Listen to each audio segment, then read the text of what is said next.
with the Blackfeet Nation. Join me in welcoming Lori Dubras.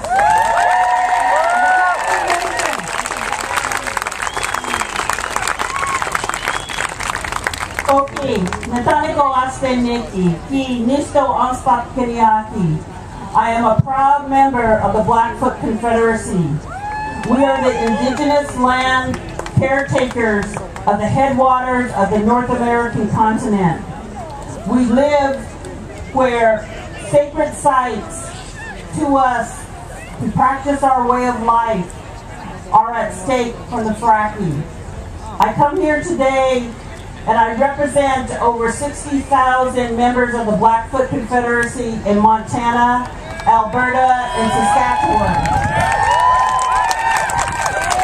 I would just like to acknowledge that we also have allies that were not have the privilege of being born a member of the Blackfoot Confederacy.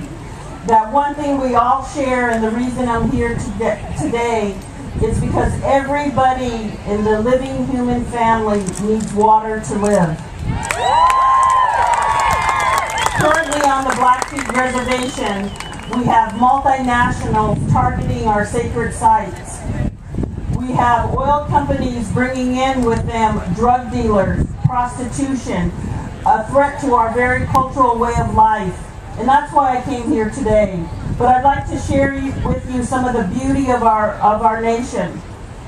We occupy, and that is where we're created at the headwaters of the continent. We practice our way of life. Our cultural way of life is older than the United States of America. It is older than the Canadian government. And it surely is older and more wise and more ancient in the ways of how you get along in a spiritual sense on earth than any oil company.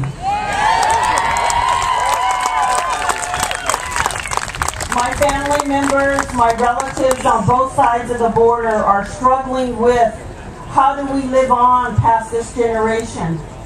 And that is our commitment to the future generations. This generation, the living, breathing generation, has the solutions. It's not rocket science, or maybe it is, but you can learn it. And that our indigenous systems of knowledge enable us to say, look at the whole planet, see the living earth, see all living beings. And when I came here, I can go out on my porch at night, and sometimes I don't lock my door to my home.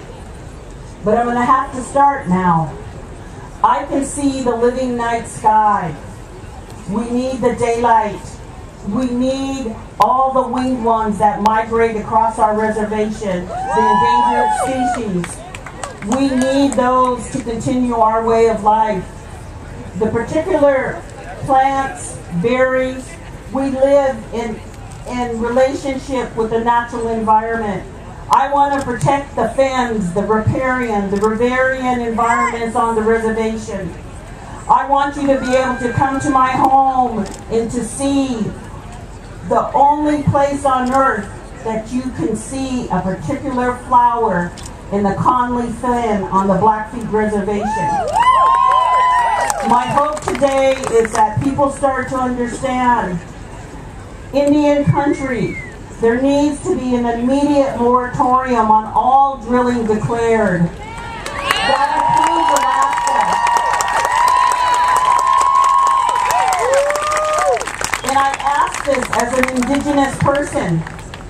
Familiarize yourself with the UN Declaration of Indigenous Rights, Article 7, that prohibits genocide. I told my family I did not want to say that word because it has power.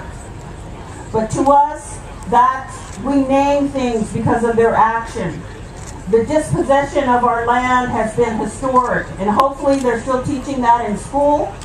But what I want to say is don't think that the whole planet is going to be sacrificed. Our water runs down to 3 major international waterways. And my prayer, the prayer of many of the Blackfoot Confederacy, is that the headwaters of the continent are held sacred in your way and in my way, in that they do not frack.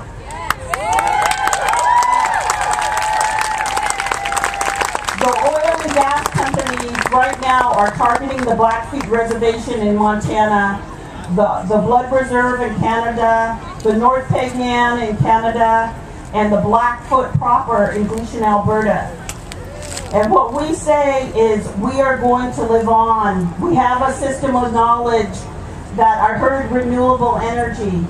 And if you understood that my ancestors were here since creation, and when your ancestors landed, the land was not destroyed. We prospered, we lived, we have an understanding of the environment that is ancient than any human science on earth. So I ask you, remember my community in your prayers, and if you are able to, August 5th to the 12th, on our reservation, come and march with us on the Chief Mountain Water Walk to a spiritual journey to pray for the headwaters of the continent and to join as allies, as brothers and sisters in the human family to make sure that the generations that come behind us have water to drink, the basic human right. And my sister told me that I must do this to honor all of you that have made. But thank you for letting me speak. This is our way to say we give victory because life is going to continue.